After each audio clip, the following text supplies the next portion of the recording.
Bonjour à tous et bienvenue à nouveau.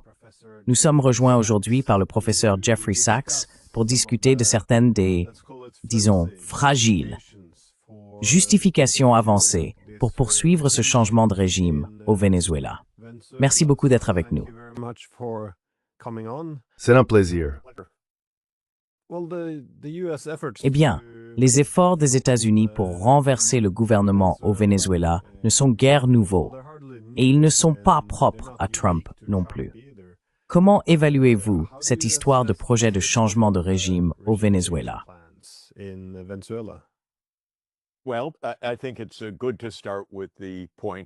bien, je pense qu'il est bon de commencer par souligner que le changement de régime est un outil central, si je puis dire, de la politique étrangère des États-Unis.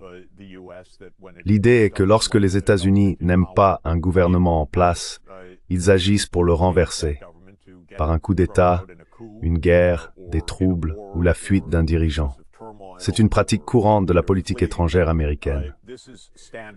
Cela s'est produit des dizaines et des dizaines de fois. Je recommande toujours l'excellente étude de Lindsay O'Rourke, un livre intitulé Covert Regime Change, publié en 2018, dans lequel elle documente 70 opérations de changement de régime menées par les États-Unis entre 1947 et 1989 pendant la période de la guerre froide. 64 d'entre elles sont des opérations dites clandestines, ce qui signifie que la main des États-Unis est évidente pour les observateurs, mais officiellement niée.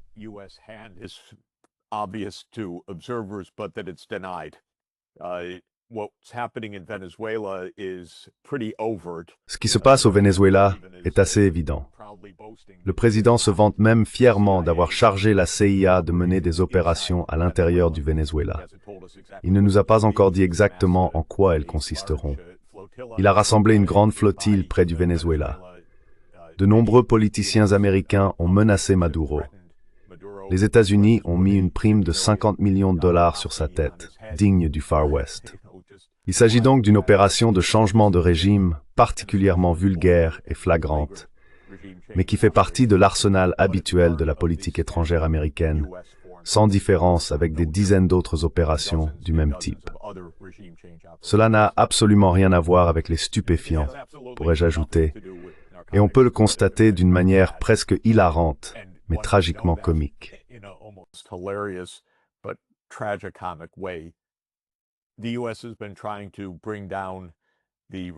Les États-Unis tentent de faire tomber le régime au Venezuela depuis au moins 23 ans, en remontant à une tentative de coup d'État en 2002, dans laquelle la CIA était au moins impliquée, que ce soit de manière causale ou simplement informée à l'avance, et ainsi de suite.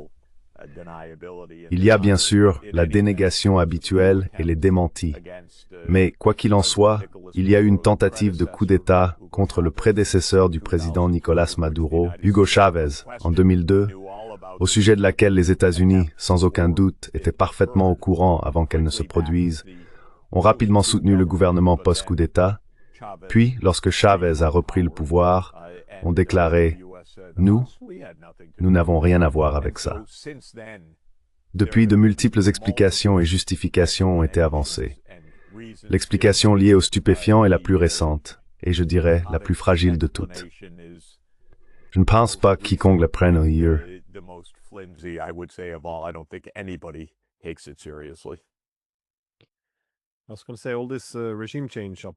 J'allais dire que toutes ces opérations de changement de régime sont dangereuses pour les sociétés véritablement ouvertes, car les sociétés ouvertes deviennent une vulnérabilité. Les ONG sont désormais perçues comme des armes potentielles. Les échanges entre les peuples, qui étaient censés renforcer la confiance, sont désormais considérés comme instrumentalisés. Et encore une fois, tout devient aujourd'hui un enjeu de sécurité.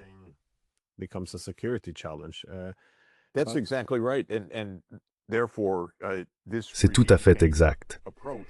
Et par conséquent, cette approche de changement de régime détruit la démocratie. Si vous menacez le gouvernement d'un autre pays par des moyens ouverts ou secrets, il est probable que ce gouvernement, avec son armée, resserre les boulons et réprime effectivement les institutions démocratiques, car il se sent attaqué de l'extérieur. Et comme vous l'avez mentionné, et je pense que c'est un point très important, les États-Unis utilisent plusieurs outils pour provoquer un changement de régime. Parfois c'est l'armée, souvent c'est la CIA. Il y a eu des assassinats, le soutien à des coups d'État, le soutien à des troubles, l'achat de généraux, beaucoup de choses. Mais l'une des choses que font les États-Unis, c'est de payer des politiciens étrangers, de soutenir des médias étrangers, de créer et de soutenir des ONG dites soi-disant, qui sont au service du régime.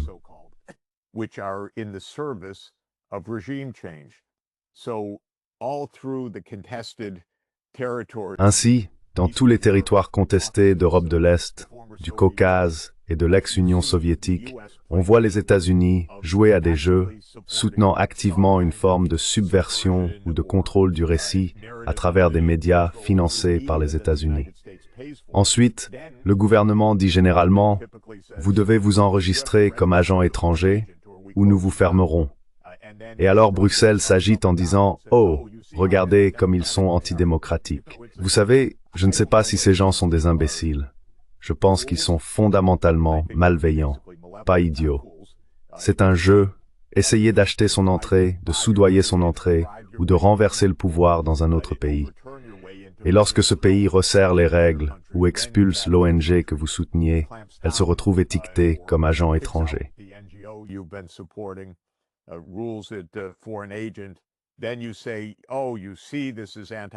Alors vous dites, oh, vous voyez, c'est antidémocratique. Et ensuite, toutes les voix à Bruxelles disent, nous sommes pour la démocratie. Mais la démocratie est facilement manipulée de l'extérieur. Et en réalité, ce n'est pas seulement les États-Unis qui font cela. L'Europe s'y est mise à fond. Donc je ne veux pas absoudre l'Europe. L'Europe joue à ces jeux dans toute la zone contestée entre la Russie et l'Europe, dans le Caucase, en Moldavie et ailleurs. Les élections ne sont presque plus des élections. Ce sont des compétitions d'argent européen, d'argent américain, d'argent russe, qui sait. Mais c'est une forme de subversion à l'occidental dont les États-Unis sont le principal acteur.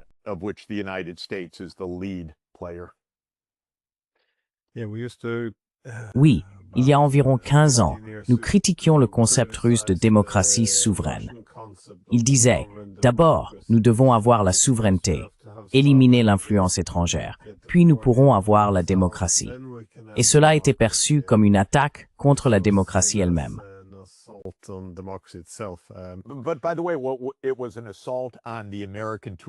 Mais en passant, c'était une attaque contre les outils américains de changement de régime.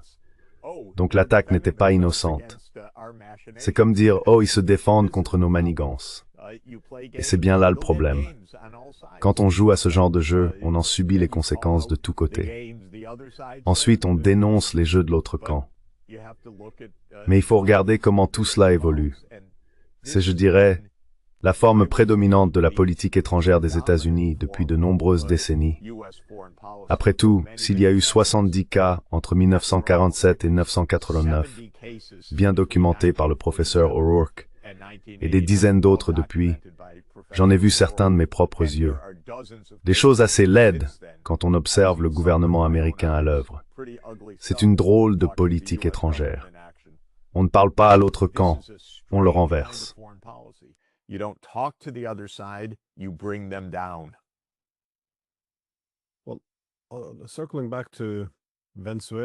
Eh bien, pour revenir au Venezuela, j'ai trouvé intéressant la justification dont vous parlez, le narcoterrorisme. Parce que lorsque Machado a reçu le prix Nobel de la paix, cela ressemblait un peu à une formalité, une manière de faire d'elle la nouvelle Juan Guaidó. Il me semble que c'est un geste assez important pour fournir une justification à l'invasion du Venezuela, à savoir la diffusion de la démocratie, ce qui s'inscrit parfaitement dans les décennies passées de justification libérale démocratique de la guerre. Mais Trump ne semble pas avoir mordu à l'hameçon, ni adopté cette justification. Au lieu de cela, il s'est pleinement engagé dans la ligne du narcoterrorisme. Comment comprenez-vous ce choix? La décision de Trump de ne pas adopter la justification idéologique de l'invasion, qui lui aurait peut-être valu davantage de soutien de la part des Européens.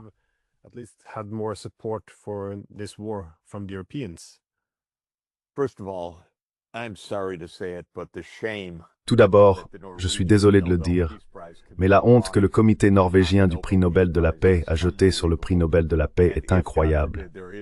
Et si, Dieu nous en préserve, une intervention militaire devait maintenant avoir lieu, la destruction que le comité Nobel norvégien aurait provoquée serait tout simplement inconcevable. Que font-ils? C'est d'une vulgarité sans nom. Qu'un lauréat du prix de la paix appelle à une intervention militaire, en violation du droit international, de la Charte des Nations Unies et de manière aussi vulgaire, j'espère sincèrement que les Norvégiens y réfléchiront. Honnêtement, nous sommes tous consternés. Ce n'est pas la première fois que le prix de la paix est attribué de manière totalement abusive, donc je ne veux pas faire semblant d'être choqué qu'il y ait du jeu, pour reprendre la réplique de Casablanca. Mais la vérité, c'est que c'est l'une des récompenses plus scandaleuses des temps modernes.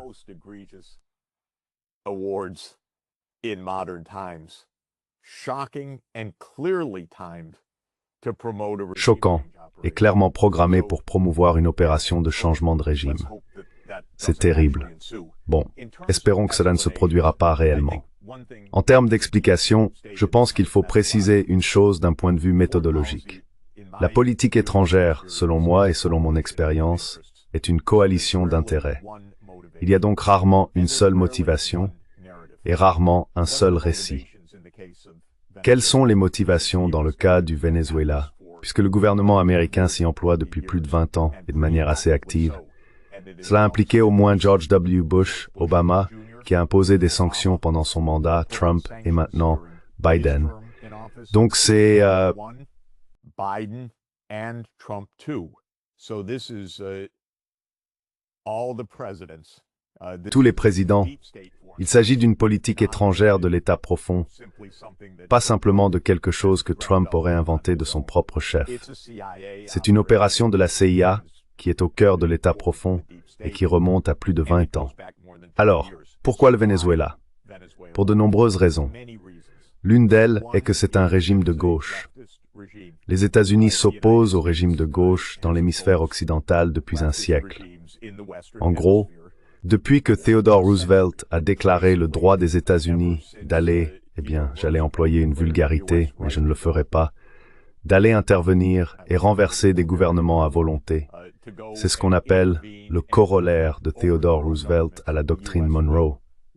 Depuis lors, les États-Unis ont activement renversé même des gouvernements réformistes, pas seulement des régimes radicaux.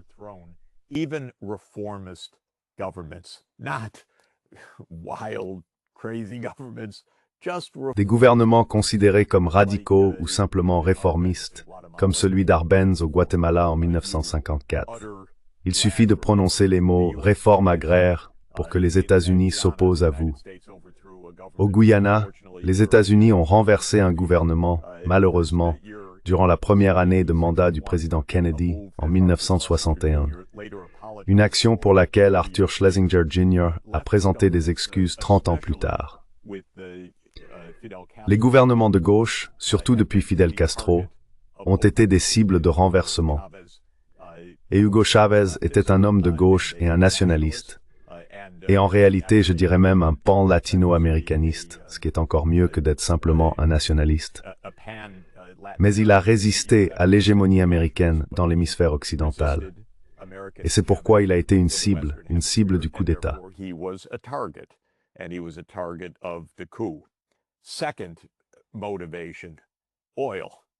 Deuxième motivation, le pétrole, sans aucun doute. Les États-Unis s'en sont rendus compte il y a de nombreuses décennies. En fait, il y a un siècle. Le Venezuela possède d'importantes réserves de pétrole, et ce pétrole appartenait et était exploité par les États-Unis jusqu'à la nationalisation de l'industrie pétrolière dans les années 1970. Mais depuis cette nationalisation, sous une compagnie pétrolière nationale appelée PDVSA, les États-Unis ont cherché à devenir partenaires ou à développer de nouveaux gisements pétroliers. un immense champ pétrolifère qui, selon la plupart des estimations, confère au Venezuela le titre de détenteur des plus grandes réserves prouvées au monde, encore plus importantes que celles de l'Arabie saoudite, et la ceinture de l'Orénoque, riche en pétrole brut lourd. Et depuis les années 1990, les États-Unis en veulent une part importante.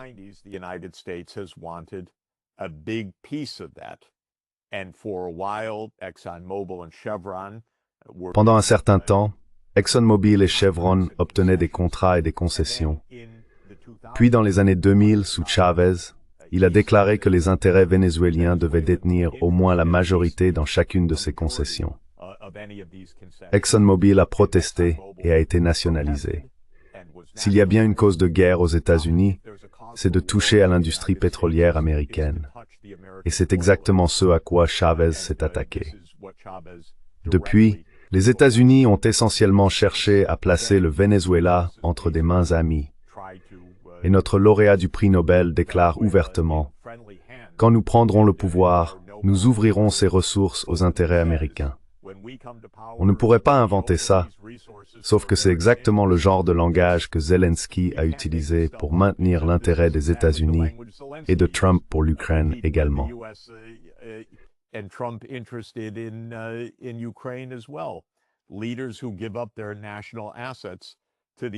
Des dirigeants qui cèdent leurs ressources nationales aux États-Unis pour servir leurs manœuvres politiques. Le pétrole constitue donc un deuxième motif très important, et il le reste encore aujourd'hui. Il a été l'un des principaux objets d'attaque de Trump durant son premier mandat, lorsque celui-ci a pratiquement mis PDVSA à genoux en restreignant toutes ses finances.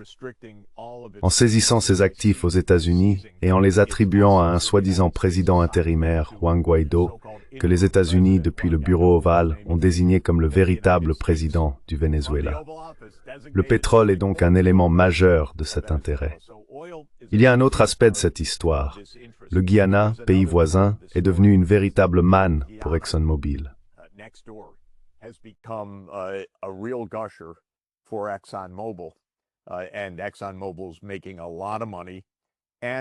Et ExxonMobil gagne beaucoup d'argent, tandis que le Venezuela revendique un territoire qu'il conteste au Guyana. Voilà donc une raison supplémentaire de renverser le gouvernement vénézuélien, afin de ne pas compromettre cette opération lucrative pour ExxonMobil. Il y a une troisième motivation, qui relève de la politique intérieure américaine. Marco Rubio en est le symbole.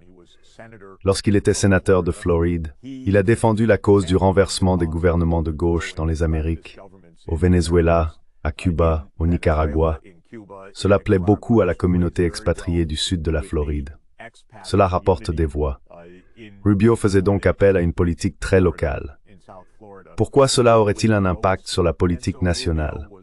Pour deux raisons.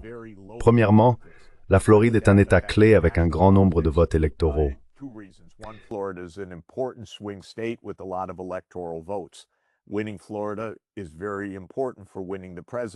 Gagner la Floride est très important pour remporter la présidence.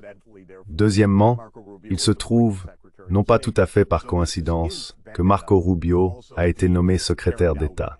C'est donc sa vendetta qui est menée à ce stade. Et il y a un quatrième point très important. En partie sous la pression des États-Unis, et en partie pour des raisons idéologiques, le Venezuela considère la Russie comme un allié, un fournisseur d'armes, et ainsi de suite. Il y a donc également une bataille par procuration entre les États-Unis et la Russie. Ce n'est pas comme la guerre en Ukraine, Dieu merci, pas encore, et nous espérons que ça ne le deviendra jamais, mais c'est un autre affrontement entre les États-Unis et la Russie, et c'est un autre aspect de cette histoire. Il existe donc de nombreuses forces qui soutiennent le changement de régime, que ce soit pour des raisons idéologiques, des intérêts pétroliers, des objectifs géopolitiques pour le broad to break et cause une politique intérieure.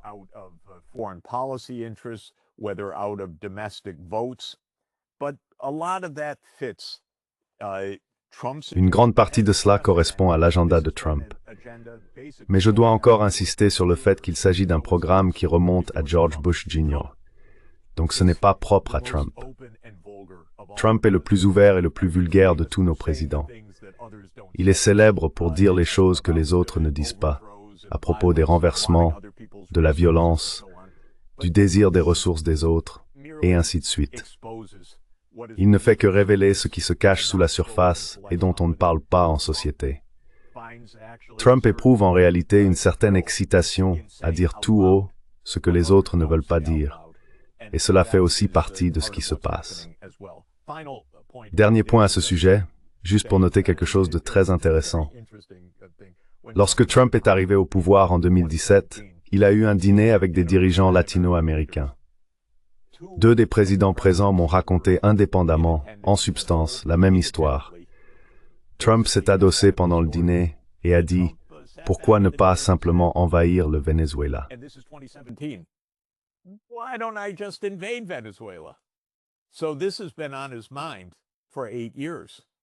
Donc cela lui trotte dans la tête depuis 8 ans. J'en ai entendu un récit détaillé de la part de l'un des présidents, puis récemment d'un autre qui était présent au dîner. Ils l'ont chacun décrit indépendamment, de la même manière. Ainsi, Trump pense à envahir le Venezuela depuis 2017. À l'époque, on ne trouve pas le narcotrafic comme élément d'explication. Gauchiste, idéologique, guerre froide, pétrole, injuste envers nous, peu importe ce qu'on veut dire. Mais ils inventent le récit au fur et à mesure. La partie constante, c'est celle du changement de régime. Ce dîner est fascinant. Je n'en avais pas entendu parler. Oui, non. C'est tellement intéressant. Et on m'a récemment raconté la même histoire, presque par hasard. Je ne l'ai pas tirée de quelqu'un, mais j'ai entendu la même chose, et on l'entend des deux côtés.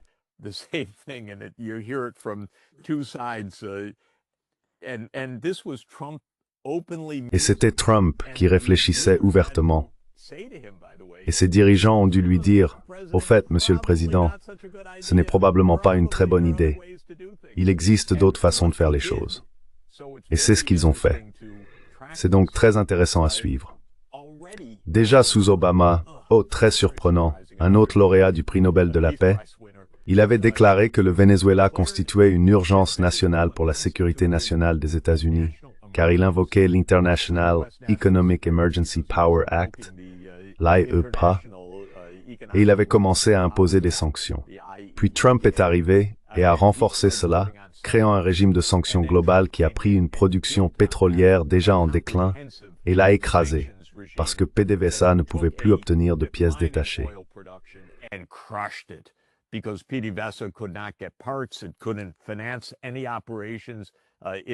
Elle ne pouvait financer aucune opération. Elle ne pouvait pas vendre aux États-Unis, qui constituaient son principal marché. Ainsi, Trump a complètement détruit, a anéanti, les finances du Venezuela. Et l'économie vénézuélienne a décliné, en termes réels, et c'est difficile à estimer, je dois le dire, car les données sont très incertaines lorsqu'on parle de ce type de cataclysme. Mais les données officielles indiquent une baisse d'environ 70% du PIB par rapport au pic, ce qui est inédit en temps de paix. Les États-Unis cherchent à détruire l'économie depuis des années. Les actions internes du régime ont également causé beaucoup de dégâts.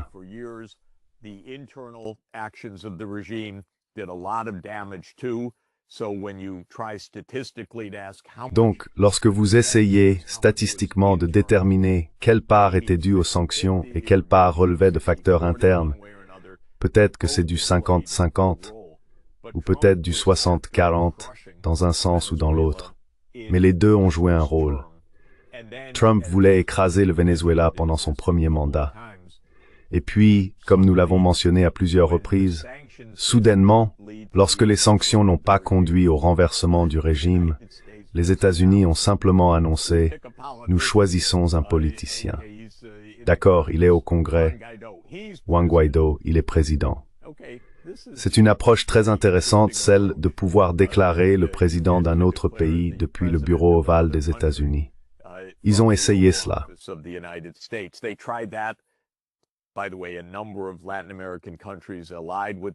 D'ailleurs, plusieurs pays d'Amérique latine alliés aux États-Unis ont rapidement reconnu Guaido.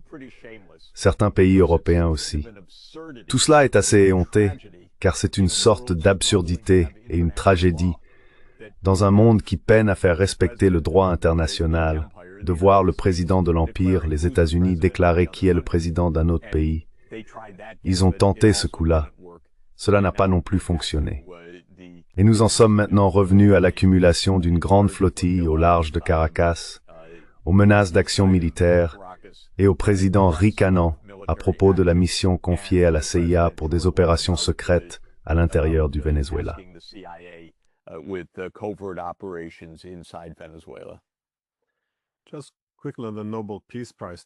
Juste un mot rapide sur le prix Nobel de la paix. Il semble que le comité Nobel ait clairement indiqué qu'il considère la démocratie comme un élément essentiel de la paix. Mais en même temps, au cours des 30 dernières années, dans tout l'Occident politique, ils ont également soutenu que l'intervention militaire est un moyen de diffuser la démocratie. En somme, cela fait maintenant plus de 30 ans que nous adhérons à cette idée, selon laquelle la guerre, c'est la paix, que si l'on fait intervenir l'armée, celle-ci apporte la démocratie, et que la démocratie apporte la paix. Dans ce sens, Machado semble donc être un candidat raisonnable. Mais pour revenir à votre dernier point, ma dernière question était, dans quelle mesure pensez-vous que cela s'inscrit dans l'adaptation des États-Unis à la multipolarité?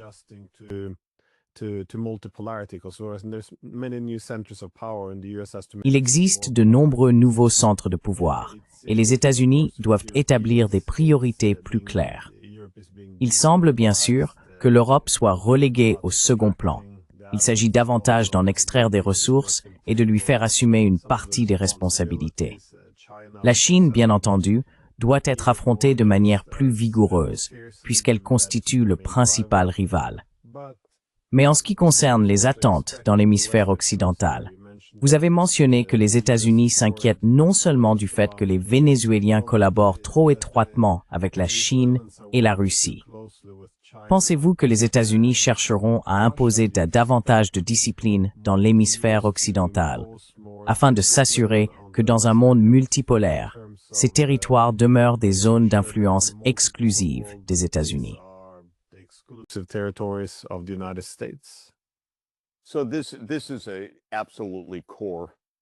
C'est donc une question absolument centrale. Les États-Unis s'ingèrent dans le voisinage immédiat de la Russie. La guerre en Ukraine est le résultat direct de cette ingérence, celle de la CIA évidemment, mais aussi, plus largement, de la tentative directe d'étendre les bases militaires américaines en Ukraine dans le cadre de la politique de l'OTAN.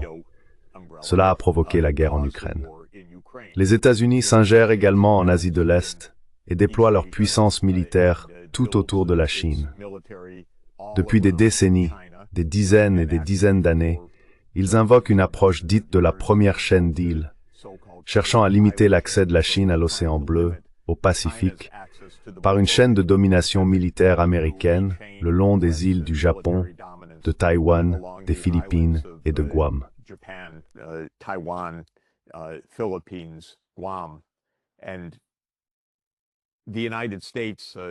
Et les États-Unis, en même temps, en tant qu'hégémon de l'hémisphère occidental, ont déclaré depuis 1823, la doctrine Monroe, qu'aucune autre puissance ne devait s'immiscer dans notre voisinage. Ainsi, les États-Unis ne suivent clairement pas la règle d'or. Fais aux autres ce que tu voudrais qu'ils te fassent, et ne fais pas aux autres ce que tu ne voudrais pas qu'on te fasse. Les États-Unis affirment que la Russie et la Chine ne doivent pas être à Cuba ni au Venezuela, mais nous nous réservons le droit d'être en Ukraine ou dans tout autre voisinage de la Russie ou de la Chine plus largement. Cela conduit évidemment à des conflits, cela conduit à la guerre. Et plus dangereusement encore, cela conduit à une guerre entre grandes puissances. Nous avons une guerre entre grandes puissances entre les États-Unis et la Russie en Ukraine. C'est pas seulement une guerre par procuration.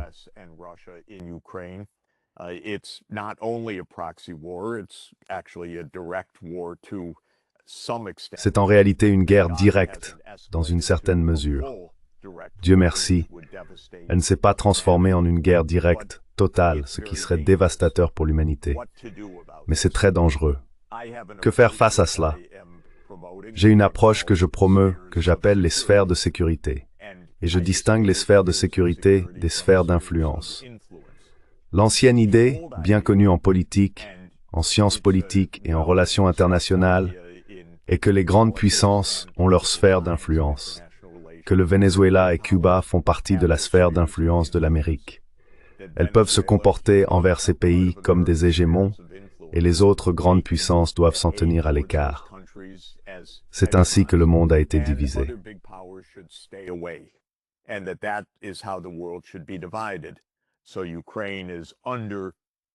Ainsi, l'Ukraine se trouve sous le parapluie russe, et les pays d'Asie de l'Est sont sous la sphère d'influence chinoise. Les pays de l'hémisphère occidental sont sous la sphère d'influence américaine, ce qui signifie qu'ils peuvent s'y ingérer et que les autres grandes puissances ne devraient pas le faire. L'idée de sphère d'influence remonte en fait à une célèbre discussion entre Churchill et Staline sur la manière dont l'Europe de l'Est serait divisée après la Seconde Guerre mondiale. L'idée était que cela permettait au moins d'éviter que les grandes puissances ne se retrouvent face à face. Je tente de proposer une idée différente, non pas que les États-Unis aient le droit de s'ingérer dans les affaires intérieures du Venezuela, de Cuba ou de tout autre pays, ni que la Russie puisse s'ingérer dans les affaires intérieures de l'Ukraine, mais que les grandes puissances devraient reconnaître qu'elles ne doivent pas déployer leurs forces militaires à proximité les unes des autres, car cela conduit à une guerre potentiellement désastreuse entre grandes puissances.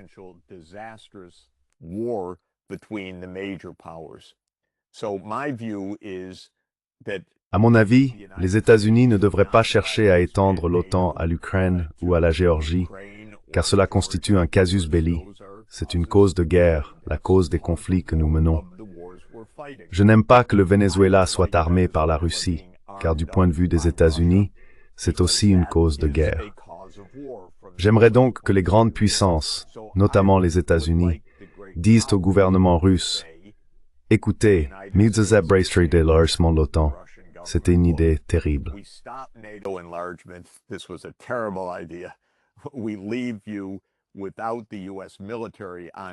Nous vous laissons sans la présence militaire américaine dans votre voisinage, car c'est votre sphère de sécurité. Nous ne voulons pas que vous armiez le Venezuela de la même manière. Nous ne voulons pas que vous établissiez des avant-postes militaires au Venezuela ou ailleurs dans l'hémisphère occidental de la même manière. Mais en plus de reconnaître ces sphères de sécurité mutuelles, nous reconnaissons également la Charte des Nations Unies et ce que Franklin Roosevelt appelait la politique du bon voisinage. Car Roosevelt, lorsqu'il est entré en fonction en 1933, a répudié le corollaire Roosevelt de son cousin au 6e degré, Theodore Roosevelt, qui avait été président au début du siècle. Son cousin au 6e degré, Theodore Roosevelt, avait déclaré « Nous interviendrons, nous sommes les policiers de l'hémisphère occidental. » Son cousin cadet Franklin a dit « Non, nous n'interviendrons pas. »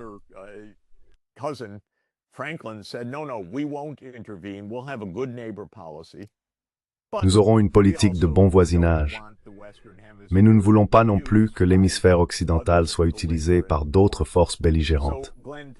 Donc Glenn, pour le dire simplement, je ne suis pas du tout à l'aise avec le fait que la Russie arme le Venezuela. Je suis profondément troublé, évidemment complètement opposé à cela, et également opposé à toute opération de changement de régime menée par les États-Unis au Venezuela. Je suis totalement contre l'élargissement de l'OTAN à l'Ukraine, pour la même raison. J'aimerais que les États-Unis, la Russie et la Chine déclarent que nous n'interviendrons pas militairement dans les zones d'influence des uns et des autres. Ce sont des points de tension et des causes de guerre. Nous serons également de bons voisins pour nos propres voisins. Le fait que les États-Unis n'élargissent pas l'OTAN à l'Ukraine ne donne pas pour autant à la Russie le droit d'intervenir dans les affaires intérieures de l'Ukraine.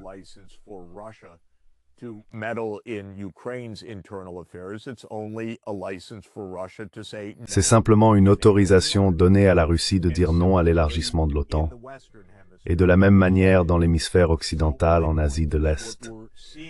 Donc mon point est que ce que nous voyons au Venezuela relève en partie d'un impérialisme des ressources typiques, s'emparer du pétrole si possible. C'est en partie de la politique intérieure américaine. En partie, l'idéologie des conservateurs américains cherchant à renverser des gouvernements de gauche, mais c'est aussi une lutte entre grandes puissances, ce qui est très dangereux. C'est l'aspect le plus dangereux de tous, que ces points de tension dégénèrent en guerre, comme cela s'est produit en Ukraine, comme cela pourrait se produire dans l'hémisphère occidental avec le Venezuela, menant à un conflit plus large et désastreux, et comme cela pourrait se produire en Asie de l'Est, notamment à propos de Taïwan. Les grandes puissances devraient rester en dehors des zones de sécurité des autres, afin que nous n'en arrivions pas à ce type de guerre.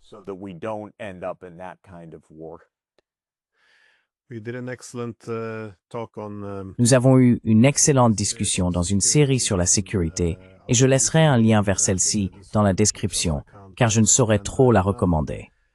J'avais également souligné à l'époque que des pays comme le Mexique devraient avoir la liberté d'entretenir les relations politiques et économiques qu'ils souhaitent. Mais il faut aussi être très honnête. Ils n'ont pas la liberté d'établir les relations militaires qu'ils veulent. Je pense donc qu'il est nécessaire de revenir à ce bon sens. Oui. Eh bien, merci beaucoup d'avoir pris le temps. Je sais que vous êtes très occupé à voyager. Alors encore merci. À très bientôt. Merci beaucoup.